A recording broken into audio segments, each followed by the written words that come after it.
গল্পের শুরুতে দেখা যায় দেবদত্ত তো রাজসিংহাসনে বসে গেছে। সকল প্রজারা দেবদত্তকে বলছে যে আমরা আমাদের রাজাকে ফিরে পেয়েছি, কিন্তু এবার যারা আমাদের রাজ্যের সঙ্গে বিশ্বাসঘাতকতা করেছিল তাকে তার শাস্তি চাই। উনি তখনই সকলকে বলছে যে হ্যাঁ, আমি অন্যায় করেছি ঠিকই, তোমরা আমাকে যা শাস্তি দেবে আমি মাথা পেতে নেব। উন্নির বাবা তখন বন্নিকে বলছে যে অন্যায় করলে তো শাস্তি পেতেই হবে, বিশ্বাসঘাতককে কোনোদিনও ক্ষমা করা যায় না। তাই আগুন পাখির সঙ্গে বন্যিরও শাস্তি ঘোষণা হবে। মহারাজ দেবদত্ত, আপনি এর বিচার করুন। দেবদত্ত তখন বলছে যে বিচার তো হবেই, আপাতত এই আগুন পাখিকে এই রাজসভায় বন্দি করে রাখা হোক।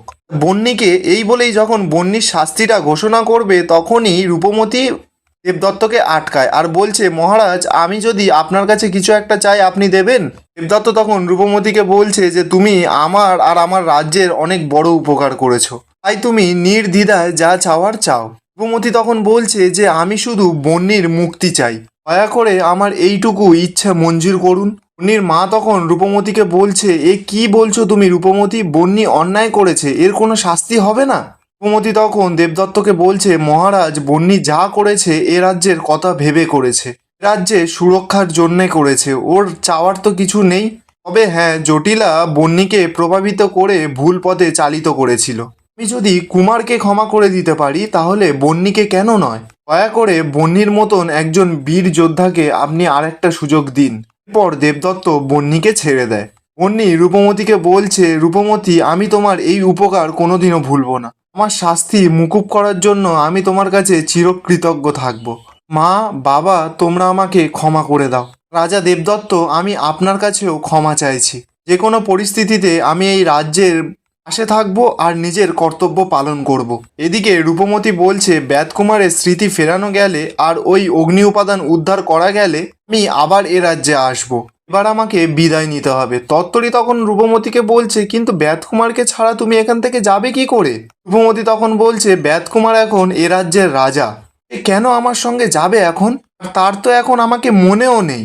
মতি এরপর কাঁদছে আর মনে মনে বলছে যে চলে যাচ্ছে আমি ব্যাতকুমার, তুমি কি একবারও আমার পিছু ডাকবে না? তুমি কি একবারও আমার দিকে ঘুরে তাকাবে না? ও রূপমতি যখনই যেতে যাবে ব্যাতকুমার মানে দেবদত্ত তখনই ডাকে আর বলে, দাঁড়াও রূপমতি। রূপমতি তখন তো খুশি হয়ে যায়, বলছে তবে কি তাহলে ব্যাতকুমারের আমার কথা মনে পড়লো? এরপর রূপমতি ছুটে দেবদত্তের কাছে যায়। দেখা যায় বন্যির মা রূপমতিকে বলছে, তুমি এ রাজ্যের পরম বন্ধু, তাই আমরা সবাই চাই যে তুমি এ রাজ্যের রাজা দেবদত্ত আর বন্যির 4 হাত এক করে দাও। কথাটা শুনেই তো রূপমতির পায়ের নিচে থেকে মাটি সরে যায়। বন্যির মা বলছে, আজ সন্ধ্যাবেলা ওদের বিয়ের বাগদান অনুষ্ঠান হবে, এই অনুষ্ঠানে থেকে তারপরে না হয় তুমি যেও। রূপমতি তখন মনে মনে বলছে, বুকে পাথর রেখে হলেও এই কাজ আমাকে করতেই হবে। তোমার কি একবারও কিছু মনে পড়ছে না দেবদত্ত? আমি তো আমার মনের সমস্ত কথা তোমাকে জানাতে চেয়েছিলাম, কিন্তু তার আগেই তুমি অন্য কারোর হয়ে গেলে। আর অভিরাজও রূপমতিকে বলছে যে আপনি এটা কি করলেন রূপমতি? আমি জানি দেবদত্ত শুধু আপনাকেই ভালোবাসে। রূপমতি তখন ওদেরকে বলছে, তোমরা সবাই চুপ করো, এইসব কথা এখন পুরো অর্থহীন। অপরদিকে জটিলা অগ্নি উপাদানটা হাতে নিয়ে বলছে, রূপমতি, লড়াইটা আমাদের এখানেই শেষ হলো, তুমি আর কোনোদিনও ওই মহামৃত জল তৈরি করতে পারবে না। অপরদিকে দেখা যায় সন্ধে হতেই অন্নি আর দেবদত্তের বিয়ের অনুষ্ঠান শুরু হয়ে যায়। দেবদত্ত তো শুধু রূপমতির কথা ভাবছে। দেবদত্ত মনে মনে বলছে যে রূপমতির চোখে আমি জল দেখেছি, আমার আর বন্যির কথা শুনে ওর চোখে কিন্তু জল এসেছিল, আর আমিও বন্যির সঙ্গে এই বিয়েটা কিছুতেই মন থেকে মেনে নিতে পারছি না। অন্যদিকে দেখা যায় রূপমতি বন্যিকে খুব সুন্দর করে সাজিয়ে দিয়েছে।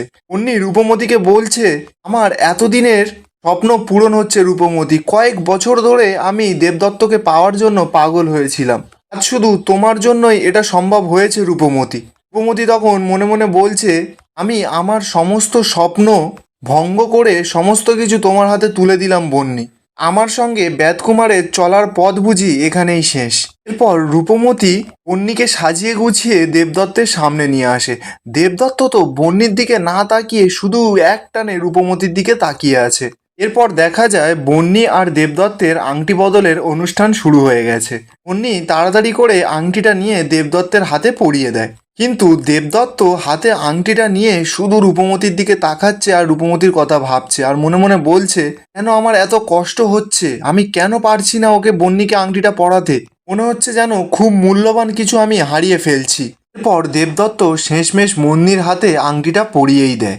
রূপমতির তো এদিকে দাঁড়িয়ে দাঁড়িয়ে খুব কষ্ট হচ্ছে, এক টানে চোখের জল বেরিয়েই যাচ্ছে। রূপমতি কাঁদছে আর বলছে, এবার আমার বিদায় নেওয়ার পাওয়ালা, ভালো থেকো তোমরা, আমার জীবন খুব সুখের হোক। পর রূপমতি ওখান থেকে চলে যাচ্ছিল যখনই বারবার করে পেছন ফিরে রূপমতি দেখছে। এদিকে দেবদত্ত মনে মনে বলছে যে রূপমতিরা চলে যাচ্ছে, কেন উনি চলে যাচ্ছে বলে আমার এতটা অস্থির লাগছে। এরপর রূপমতি কাঁদতে কাঁদতে সেখান থেকে বাইরে বেরিয়ে যায়। বাইরে বেরিয়ে রূপমতি একটা জায়গায় বসে খুব করে কাঁদছে। অত্তরি সেটা দেখে বলছে, বন্ধু একটু মনের কষ্ট হালকা করুক, আমরাও তো কিছু করতে পারলাম না বন্ধুর জন্য। শগুন পাখি তখন রূপমতির কাছে গিয়ে বলছে, রূপমতি তুমি তো সবাইকে সুযোগ দিয়েছো, কিন্তু আমাকে কি আর একবারও সুযোগ দেওয়া যায় না? কেন থাকলে ওরা আমাকে সবাই মিলে মেরে ফেলবে, দয়া করে তুমি আমাকে বাঁচাও রূপমতি। এখানেই আজকের এপিসোড শেষ হচ্ছে, দেখা হবে নতুন কোনো এপিসোডের সঙ্গে।